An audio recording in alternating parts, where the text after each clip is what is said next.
Imagine this terrifying scene. The most powerful person on the planet just took your spouse. You are trapped. You can't move. You can't speak. 50 of your colleagues, Rome's elite senators, are watching, glasses shaking in their hands. They're praying for her safety. But you're desperately praying she doesn't say anything. Anything at all. That gets both of you killed. 20 minutes feels like an eternity. When the emperor finally brings her back, he doesn't just let her go. He sits down, casually pours a drink, and then, right in front of everyone he starts describing in chilling, step-by-step detail exactly what he did to her in private. Your friends are glued to their dinner plates. Your wife is staring through the walls. And you have to put on a show. You have to smile. You have to nod. You have to say thank you. Why? Because if you don't, your kids die next. This wasn't some random psychotic breakdown. This was a system, a psychological machine built with cruel precision to destroy a person's soul and force them to break. And the guy who designed it, he learned everything he needed to know by watching the previous emperor systematically murder his entire family. His name was Caligula. And what he did to Rome is so messed up, so calculatedly evil, that 2,000 years later, we are still trying to figure out how one human being engineered this level of terror and manipulation. If you are fascinated by the darkest stories of history's most frightening figures, hit that like button right now, and make sure to subscribe. Your support helps us dig up more incredible accounts from the shadows. Also, let us know in the comments which city you're watching from. Now, let's get into the mind of the man who turned cruelty into an art form. Stay with me because the next few minutes get much, much darker. The most insane part isn't the bloodshed. It's that the system he built to break people actually survived him. Before we look at the 5 key moves in Caligula's terror blueprint, you have to understand one thing. He wasn't born a monster. He was built like one. The manufacturing process started when he was 7. Picture this.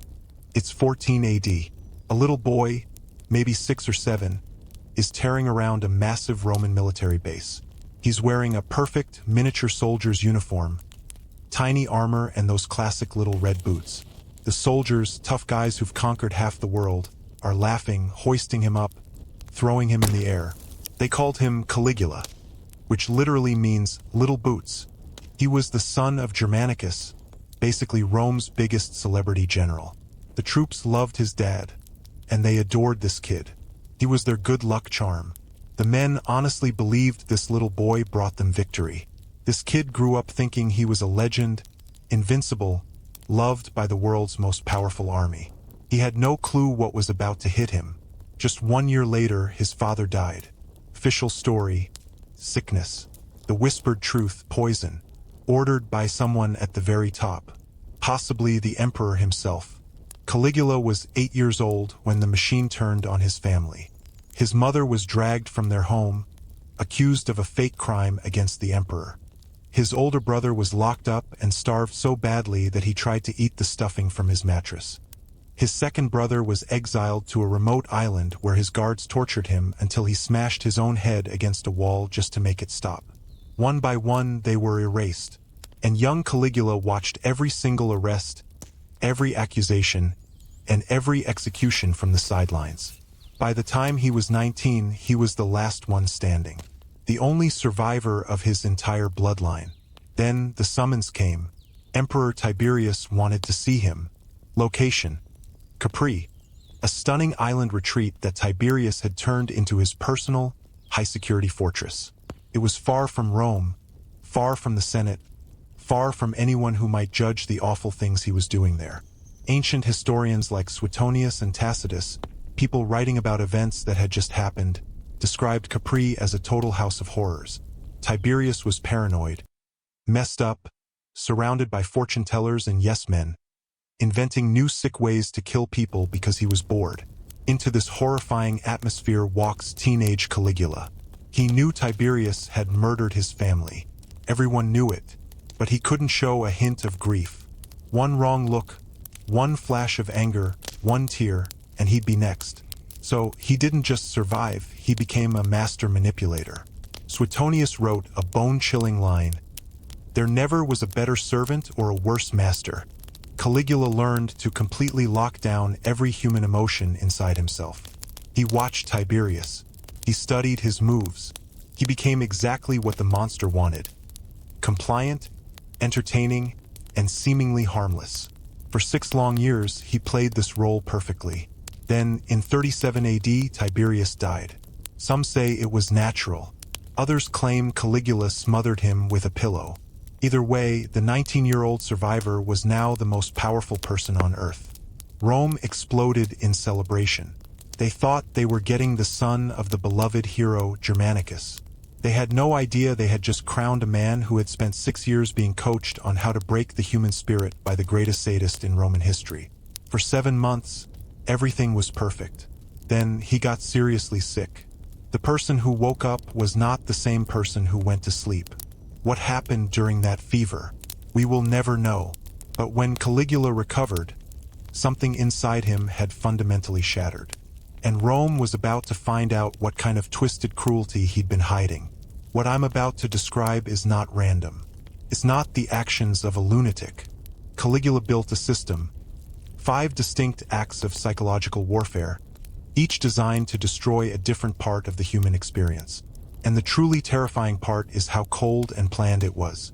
Act 1. The Sister Goddess. Caligula had 3 sisters, but Drusilla was his favorite. Ancient sources suggest their relationship was inappropriate even by Roman standards. Whether the rumors were true or fake, everyone believed them, and Caligula fully encouraged it. Then Drusilla died.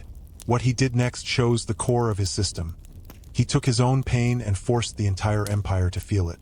He didn't just mourn, he weaponized mourning. First, he had the Senate declare Drusilla a goddess, officially.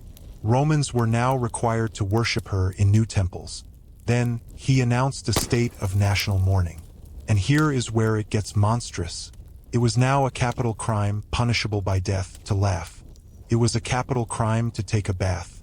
It was a capital crime to have dinner with your family. Think about living like that for weeks or months. Your little brother tells a joke. Do you laugh? Or do you punish him to save your life? Every moment of joy became a potential death sentence. He was forcing Rome to feel his misery. He realized he could literally legislate emotion, criminalize happiness, and make his inner world everyone's reality. Once he figured out he could control how people felt, he started experimenting with what else he could steal from them. Act 2. The Imperial Brothel. This part is so disturbing that many historians hope it's just gossip. But here is what the ancient records claim. Caligula set up a brothel inside his palace, not for his own use, but as a business for the public. And it wasn't staffed by common workers. It was staffed by the sons and daughters of Rome's most important families, the aristocracy, the senators, the people who ran the world. He had town criers announce the prices in the street. Different rates for married women versus single, special rates for virgins from noble houses. And here is the detail that makes it purely cruel. He allegedly kept ledgers, detailed bureaucratic accounting of human degradation, with names, dates, and transactions. Think of the psychological impact. If you were a Roman noble, your entire identity was your family honor. Your name meant everything. Now, your daughter's name is on a government ledger, and her service is being advertised like cattle. And you can do nothing because the alternative is execution. He wasn't just using their bodies. He was destroying the one thing the Roman elite valued more than life itself: their reputation, their legacy, their family name. But he wasn't finished. Public shaming is a strong move, but there's a next level: private humiliation, but with dozens of witnesses. This is Act 3 of The Machine, the night the boss stole your wife. Let's go back to that terrifying dinner party. But now you understand the sheer danger in the room. You're at the emperor's massive banquet. You and your wife are sitting among maybe 100 other elite Romans. The wine is flowing, but everyone's tasting pure dread. Caligula stands up. Silence drops like a stone. He begins to walk slowly between the tables, his eyes moving over the women. It's a cold, clinical inspection. He's shopping. He stops at your table. He looks at your wife, examining her like a farmer checking a prize animal. Checking her hair, her posture, her eyes. He doesn't ask you for permission. He doesn't even acknowledge you exist. He just takes her hand and leads her away. You are stuck. The man next to you is staring deep into his drink. Everyone is pretending this isn't happening because everyone knows the rule. If you stand up, if you object, if you show any emotion at all, you are dead. She's dead. Your children are dead. So you sit. You drink. You wait. 20, 30 long minutes. The conversation that restarts is fake and brittle. Someone makes a nervous joke, and it just vanishes in the tense air. Finally, he brings her back. She sits down, avoiding your eyes, but he doesn't leave. He sits down too. And in front of everyone, your friends, your rivals, your staff, he begins to describe what just happened. In graphic, clinical detail, he's reviewing her performance, comparing her to the wives of other powerful men, and making jokes about your personal life. And your job? You have to smile. You have to laugh at his jokes. You have to nod like this is just a normal Tuesday night. He's not just disrespecting your wife. He is completely dismantling you. Everything that makes you a respected man in Roman society, your ability to protect your family, your authority, your dignity, he is stripping it away in front of everyone who matters. And the kicker? Tomorrow you have to show up, smile at these same people, and pretend it never happened, even though everyone knows every detail. This is the genius of the machine. He's not just destroying individuals. He's shattering the foundation of society itself. He makes everyone a witness and a participant in everyone else's misery. If you are finding this systematic cruelty fascinating or terrifying, and want to know how this monster finally met his end, hit the like button right now and make sure to subscribe so you don't miss the rest of this shocking story. We are only at Act 3. What comes next is so much worse that modern psychologists have studied it as a key example of state-sponsored psychological torture. Caligula realized there was one human connection even stronger than a married couple's bond. The bond between a parent and child. This is Act 4 of The Machine, the dinner with the dead son. This next chapter is deeply unsettling. If you need a moment, take it. Caligula started executing people not because they committed treason, but because he was bored or slightly annoyed, just to see what would happen. He created a terrifying new rule. If he executed a man's son, the father had to watch. Not from a distance, but in the front row. Close. But here is the detail that pushes this from simple cruelty to a new level of systematic terror. The historian Suetonius records a specific incident. A father is forced to watch his son die. Caligula then immediately orders this man to be brought to the imperial palace for dinner that very same night.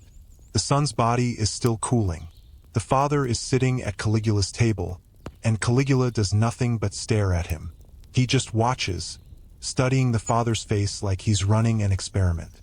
He's checking to see if the father will cry, if he will show grief, any sign of pain. Why? Because if the father shows any emotion, Caligula knows he hasn't completely broken him. There's still something human left to destroy. So, the father sits there, eating food he can't taste, forcing conversation he can't hear, while the killer analyzes his facial expressions for entertainment. Caligula isn't just taking your child. He's taking your right to mourn. He's transforming the deepest, most protective human bond, parent and child, into a terrifying weakness. Because now, if you love someone, that love becomes a weapon against you. The more you care, the more vulnerable you are. He's making the very act of love dangerous. Here is the twist nobody saw coming. Caligula was busy destroying senators and noblemen, men who were trained to survive humiliation, who understood politics, who could rationalize their suffering as the price of keeping their fortunes. But he made one huge mistake. He aimed his casual, everyday cruelty at the wrong kind of person, a soldier. His name was Cassius Chaerea, a senior officer in the Praetorian Guard, the emperor's personal bodyguards. These were the elite, lethal, trained men who stood within arm's reach of Caligula 24/7. Chaerea had a high-pitched voice that Caligula found hilarious. And Caligula, being Caligula, couldn't stop mocking it. Every day, new jokes. But here's the specific insult that mattered. When it was Chaerea's turn to ask for the daily military password, a serious protocol done in front of all the other guards, Caligula would give him passwords like Venus or Priapus. These were deliberately offensive or sexual words designed to make the other soldiers smirk. Day after day, week after week. For Caligula, it was meaningless, throwaway comedy. For Cheria, every joke was a drop of poison in his soul. Caligula made a massive error in judgment. Senators would be humiliated because they wanted to live. They had legacies and estates to protect. They could justify survival. But Cheria was a soldier, a man whose entire life was built on duty and honor, a man who carried a sword every day. And Caligula had just taught him that life under this emperor wasn't worth living. Caligula had grown so confident in his system, so sure that fear would always win, that he forgot the most basic rule of predators. Never corner something that can kill you. What happened next took less than 60 seconds, but it changed Roman history forever.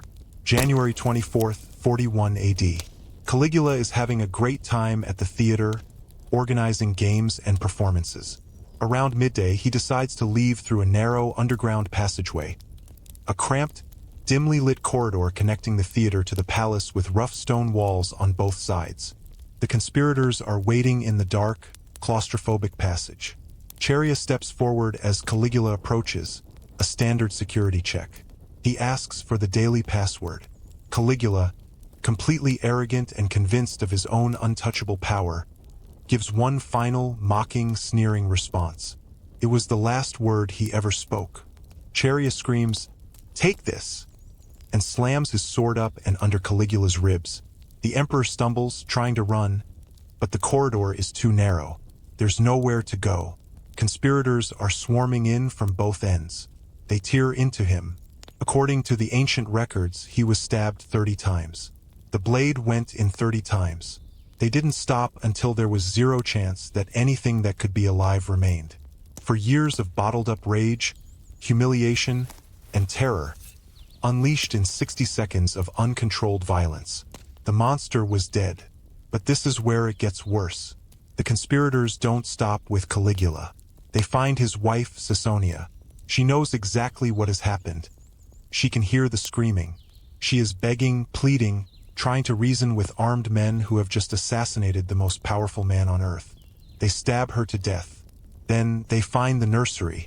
Caligula's daughter, Julia Drusilla, is 2 or maybe 3 years old. A soldier grabs her, and while she is crying for her mother, he swings the toddler, headfirst, into a marble wall. They had to make sure. No survivors. No one who could grow up and seek vengeance. So they murdered a small child. This is what happens when the machine breaks. It doesn't just shut down. It devours everything connected to it. For a few fleeting hours, Rome held its breath. The Senate gathered, debating the future. Some proposed restoring the Republic, getting rid of emperors entirely, returning to the old ways. For the first time in generations, there was actual hope about what Rome could become. But while the Senate was talking, the Praetorian Guard was acting. The guards were looting the palace, grabbing jewelry, coins, and anything valuable. One of them heard a sound behind a heavy curtain. He pulled it back and found a man hiding there, trembling, middle-aged, with a limp and a stutter. It was Claudius, Caligula's uncle, the family embarrassment. Everyone thought he was a harmless fool, maybe brain-damaged from an illness when he was a kid. The guard didn't see a fool. He saw a new paycheck. He saw a new emperor. The Praetorians carried Claudius on their shoulders to their camp and proclaimed him emperor. While the Senate was still arguing over the future of democracy, the military had already chosen the next ruler. Here is the thing that truly haunts me about this story. Caligula ruled for less than 4 years, a blip in the 1,000-year history of Rome. Yet, 2,000 years later, we still talk about him. Why? Because Caligula proved a terrifying truth about absolute power. He showed that the entire machinery of a state, its laws, its army, its bureaucracy, can be instantly turned into a weapon of personal psychological torture. He didn't fight the system, he made the system his weapon. The ledgers in the imperial brothel? That's bureaucracy doing its job. The forced mourning for Drusilla? That's law enforcement doing its job. The humiliation banquets? That's imperial authority doing its job. Every single atrocity was technically legal because he was the law. And when he died, the system didn't die with him. It just found a new operator. That is the true horror. Not that one man was a monster, but that the blueprint he built for tyranny kept running without him. Look at the tyrants that followed: Nero, Domitian, Commodus, all perfecting Caligula's moves. The machine evolved because Caligula revealed a simple truth Rome could never unlearn. When one person controls everything, the military, the law, the economy, there is no mechanism to stop them. No checks, no balances, nothing but waiting for them to die.